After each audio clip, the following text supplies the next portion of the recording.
I hope all is well. I have 11 questions, and the way I titled this was Life, Coffee, and Everything in Between. As we go through this little experiment or exercise, if there's any other questions that you may have, let me know. So, life, coffee, and everything in between. Can you share a memorable coffee experiment that either introduced you to coffee or changed the way you think about it? I would say the most memorable experience or one in general would be, I believe, having coffee with my then girlfriend, now wife, in her apartment. I think I stayed the night. After I stayed the night, it was the morning time. So, we were about to go out to go out on town and whatnot. And we made coffee. It was from a Mr. Coffee machine. She got the coffee from the grocery store. And this is the real first time that I sat there and really enjoyed coffee. I don't think I really had that chance or opportunity or type of experience in college because I wasn't so much of a coffee drinker, but kind of just sitting there with her drinking the coffee over conversation. That's, I believe, that's the thing that introduced me to coffee and kind of changed the way that I thought about it. I mean, nice looking lady does help too. So, this is my Brazilian coffee. It's very easy kill, easy to drink. I would say it's a upper scale coffee compared to a upper scale diner coffee. That makes sense. Okay, it's extremely drinkable as it is right now, but I think it's better with either your additives of milk, sugar, creamer, or whatnot. All right, let's get into the second question. How has your relationship with coffee evolved over time? I think my thing with coffee is that it's interesting I say that because the first time I really had it was with my then girlfriend, now wife, is that I was heavy into creamers. I was heavy into tasting my coffee in a, I guess to me, especially now, fuzzy eyes, meaning that I would just drink it the way that it was with those additives, with creamer. I never really, especially in the beginning, cared to try it for what it is.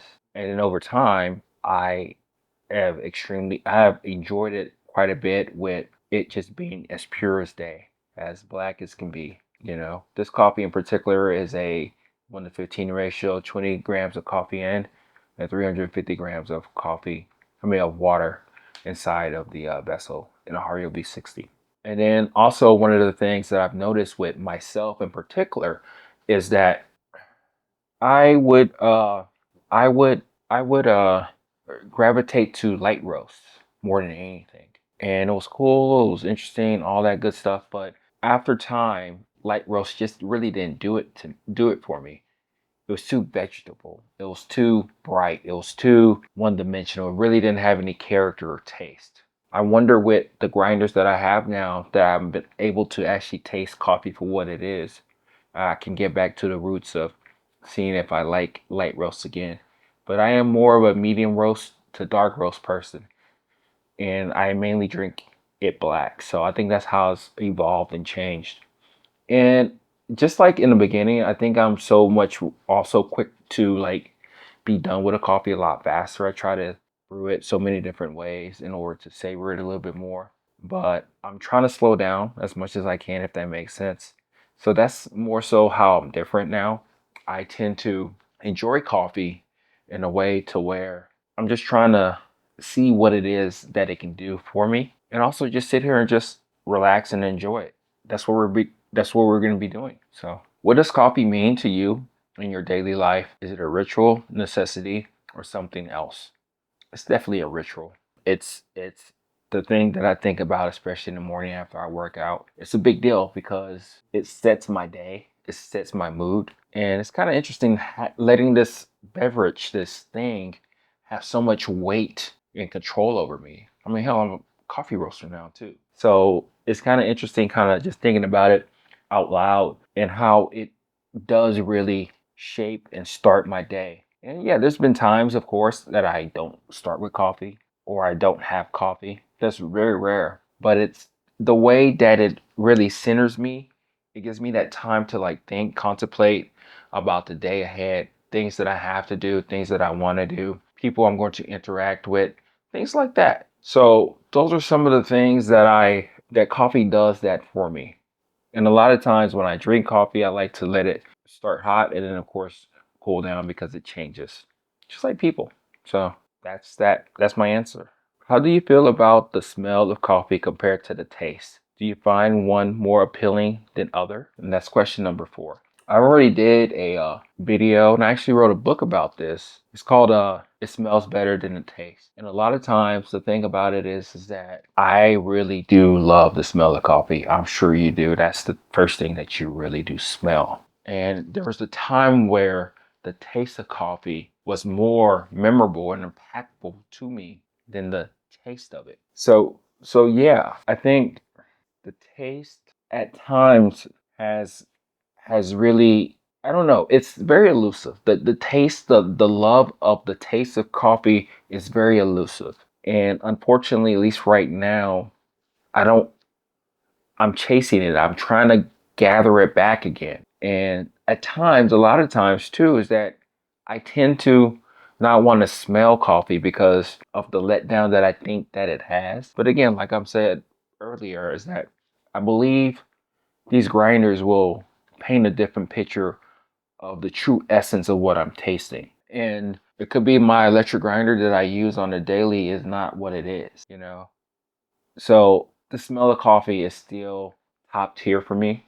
The taste of coffee is very elusive, something that I strive for, want as much as possible.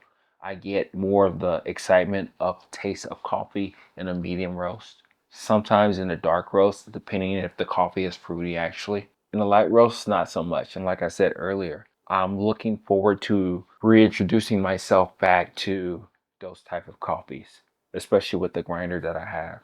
It's interesting now that I'm really pushing myself out there, using different things to see if it can actually get better coffee. Those are the things that I'm constantly thinking about.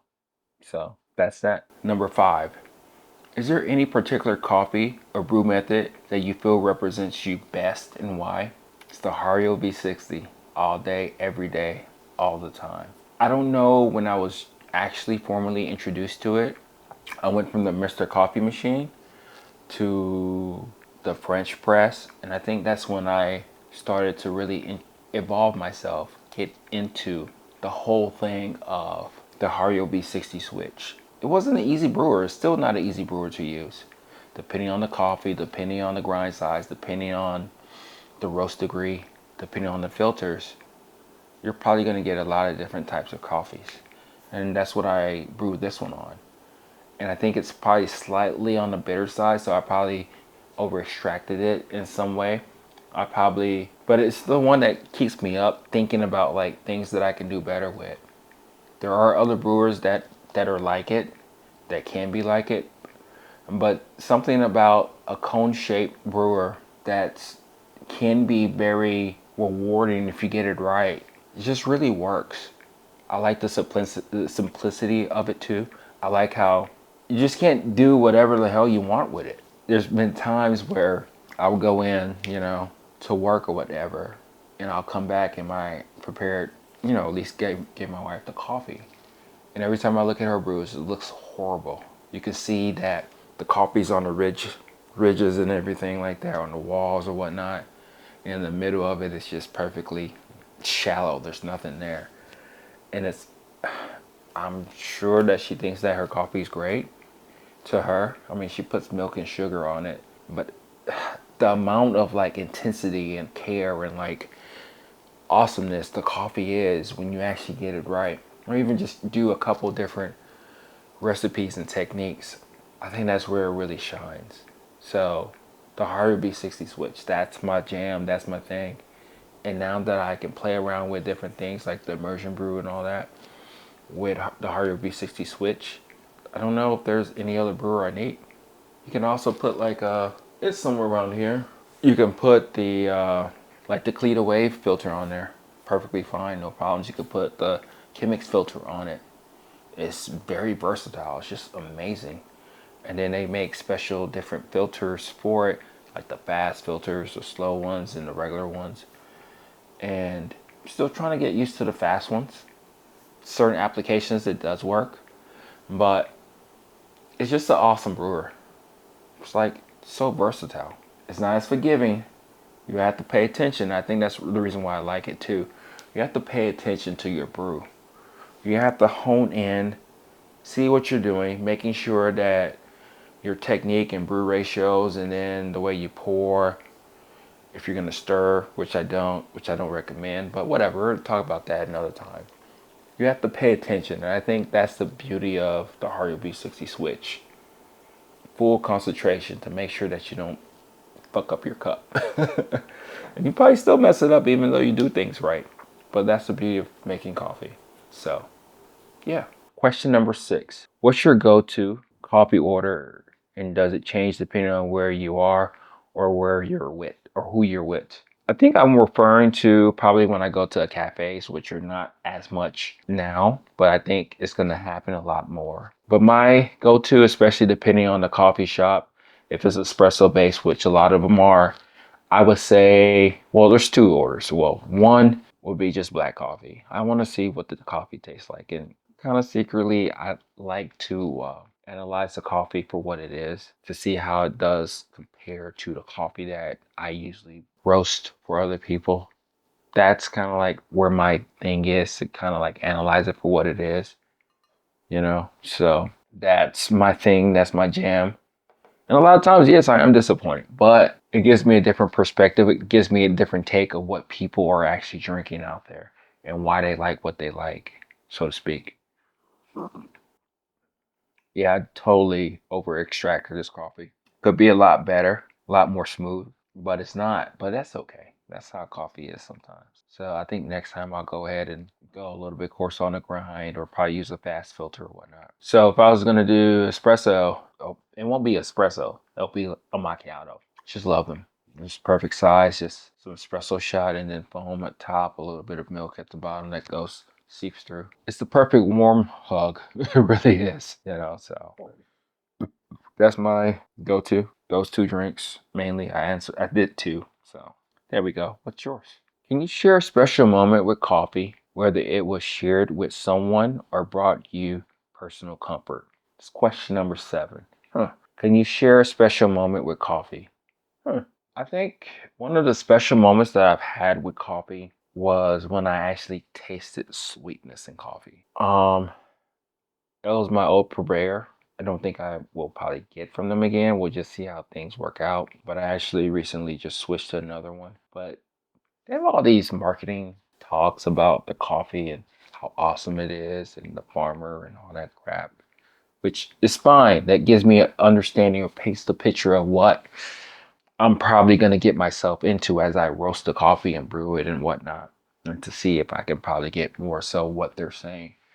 But this was a Costa Rican coffee and some black honey. So if you know about processing, you know that coffee can be processed so many different ways, either wet, semi-wet, dry, and this one was honey process. So it's like semi on beds and then deep pulp that later and stuff like that. But I think this is kind of like before the whole anaerobic type of thing, about 3 years ago. So, I had no really real expectations of the coffee. I just knew that it was probably going to be good. I know that I had to pay attention to the roast and then kind of play around with different brew methods and whatnot. But when I tasted it the first time, I was really shocked how like juicy and vibrant. But it was like a dark cherry type of taste. And this coffee wasn't roasted dark. But I kid you not, as I kept roasting that coffee from light to medium to dark, it just kept getting better and better and better. It came like very juicy and like sweet, and I can actually taste the sweetness of it. And there's one other time where I actually was able to roast this coffee so many different ways, and they're awesome all the time. So that was very memorable. It got to the point to where I actually started roasting it and giving it out to people, kind of getting their getting their point of view of what they thought about the coffee. And it was cool. It was cool that we were vibing and understanding the coffee for what it is. And it was just so magical. If I had a chance to get that coffee again, I don't know if I would get it. Just because I wonder if I would be disappointed because it won't be the same. I'm really kind of frightened about that really. It's like, has coffee gone the way of the dodo bird, so to speak, if that makes sense. So I don't know if I would get that coffee again just because I don't want to be disappointed, you know. It's not my roasting. I know I've gotten better in roasting the past couple of years, you know, but the coffee is what it is. So that's one of the most special moments that I remember. Okay. Is there a particular smell, taste, sound associated with coffee that brings back a specific memory or feeling for you? That's question number 8. Is there a particular smell, taste, sound? I think I kind of already said a lot of stuff about the smell and taste of coffee. I think, of course, in the beginning of this whole talking about the live coffee and everything in between, is that first pour. That first pour is extremely magical. You can't beat that. You know what I'm talking about when you heard it earlier, but when you pour that first cup or that first bit of coffee that you're about to drink, you know you're about to hopefully have a good time. It just wakes you up. That sensory of like the first pour. I can't do it right now, but let me drink some more of this and we'll see if we can kind of mimic that again. But you get that, you may not get, you get the smell every time. You may not get the taste every time, but you get that first sound every time. Can't beat that. So I would say that. All right, number 9. If you could share a cup of coffee with anyone, living or not, who would it be and why? Hmm. They always ask that question. I don't even know why I put this question on there. I think that's the beauty of coffee actually, is like you can enjoy it by yourself. You really can. But it's cool to actually enjoy it with other people, you know? But who would I have this conversation with? Who would I talk to about coffee or have this conversation around coffee? Who would that be? Would it be my dad? No. We've had really good, decent conversations around coffee. I don't know. That's a hard one to really ponder and think about. I don't think I'm starstruck like that to where I want to have a cup of coffee with that person. I don't know. That's kind of stumping me right now. Ah, okay. This is maybe a little sentimental if I think about it a little bit, but when I was big on to Instagram, there's a guy, Steven. I can't remember his name. That's really bad that I want to have a conversation with him over coffee, but we connected really well. He actually bought a couple bags for me here and there. I actually got him or sent him some coffee for the Costa Rican, the sweet coffee. That was really magical. And that's the person I would love having, would have loved to have coffee with. The reason why is because I don't know if he's still here with us. I know he checked on me about a year ago. I kind of looked him up to see how everything was going, but his cancer returned and it was getting aggressive. And I think at the time he was kind of talking but wasn't talking. We talked quite a bit during COVID. We talked about life. We just talked about life. Wrote paragraphs and stuff to each other on Instagram, call each other. It was interesting. It was weird because, you know, a lot of times you don't find those type of connections. And there's been many times where him and I were both going back and forth. It's like, okay, we need to meet, we need to meet, we need to meet. We never did. And those are some of the things that I kind of regret because I could have got on a plane, went to Indiana and had that cup of coffee with him. He mentioned that quite a bit too. So that's more so probably the only person that I would probably want to have coffee with. Don't get me wrong, I'll have coffee with anybody. We'll talk about the things that you like or don't like and all that stuff. But I think that's the beauty of coffee. You can talk about the coffee, then you can talk about life. Then you can also agree to disagree or whatnot. But that's the situation.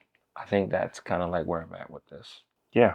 Let's go on to number 10. What's one piece of advice you would give to someone just starting their coffee journey? I like that. Take your time. Don't rush into it. Enjoy it as much as you can. And I would say write a journal. Get a journal, so to speak. Write down different notes that you may be tasting. Talk about the emotions that you may feel about that particular coffee. But I think the other thing that you can do is also try to have conversations around coffee with people as much as you can. Again, I'm more so like a loner, believe it or not. I can stay in my house, stay in the roastery for however long I want to. just sit there and just do either podcast, talk to my wife, but I can be very busy. So if you are a person who needs to be around people, coffee is a perfect way, perfect avenue for that. But do take your time. You don't have to rush to getting all this gear and that stuff and then realizing if you were advanced or not, comparing yourself to others. It doesn't matter. It's your journey. But do take your time. I think that's the biggest advice that I would give. What about you? What would you suggest to people about things like this, with coffee journey? You're going to change, probably not mainly because of the coffee you're drinking. That could be part of it, but you as a person, things that you learn from coffee. So, yeah. Last question, 11. I don't know why I made 11, but it's 11 questions. Do you have any coffee related goals or dreams for the future? Yeah, I do. I think the biggest thing is I don't really talk about this as much as I people say I should do, but the reason why I became a coffee roaster is because when I was going about drinking coffees around America, being a coffee slut, so to speak. If you know what I mean by that, we'll go watch some of the videos, but I couldn't afford those coffees. 25, $30 for a very small bag of coffee. And I could do that. But something about like giving people a reason to want to partake and enjoy good tasting coffee. I think that's the beauty of coffee. We can drink it by ourselves, we can drink it with other people. But when the price gets too dicey and you can't really enjoy it for what it is, that's a detriment. That's something that I believe specialty coffee has not so much of an issue because it's special, right? You're supposed to pay more for it. So that's one of my biggest things, to be able to give back to people, give them a place to where they can actually buy the coffee where they feel comfortable. It may not be from my website, maybe from Amazon. And that's what I'm working towards. That's where I'm striving for. So that's one of my biggest goals right now. I'm almost there. Probably be there at the beginning of the year, but that's one of my biggest goals. And I will say one of the other ones that I'm liking so much now is giving back to you all, the people who watch these videos. I'm still figuring out my angle. I know you see that I'm kind of everywhere with a lot of this stuff, but I'm still figuring like my voice and how I can truly help you. And a couple of weeks ago, I did a video about extractions, like bringing that back or talking about that more because those videos made me extremely happy. I mean, there's been a lot of times when you're dealing with YouTube analytics and all that stuff, they tell you like you need to make more of these videos, you need to do this and do that. But a lot of the videos that they're saying to do is that I don't want to do. Don't get me wrong, I like espresso. I like French press from here to there.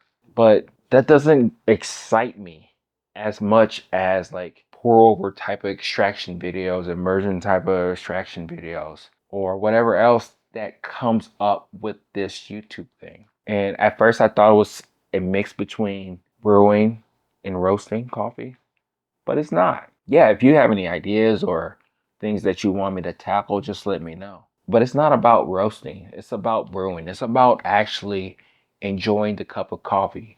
And if we can help out each other as much as we can in order to make a good cup of coffee most of the time, or to iron out all our issues or troubleshoot whatever we need to in order to enjoy our coffee, that's where I'm at. That's what I am striving really to do for you. And we can do this together. And I'm looking forward to for you to be able to brew the best cup of coffee that you can. Even if you don't use my stuff, it doesn't matter because at the end of the day, you're just trying to be happy with the stuff that you have. So those two things, Amazon and then also giving back to you in a thoughtful, practical, meaningful type of way. So that's what my immediate goals are. And if you have any ideas, just let me know. I'm here. So that's 11 questions, life, coffee, and everything in between. Let me know if you have any questions. Okay. That's pretty cool that this is something that I thought about and I'm sharing it with you and share anything that you may have. So talk to you later. Bye.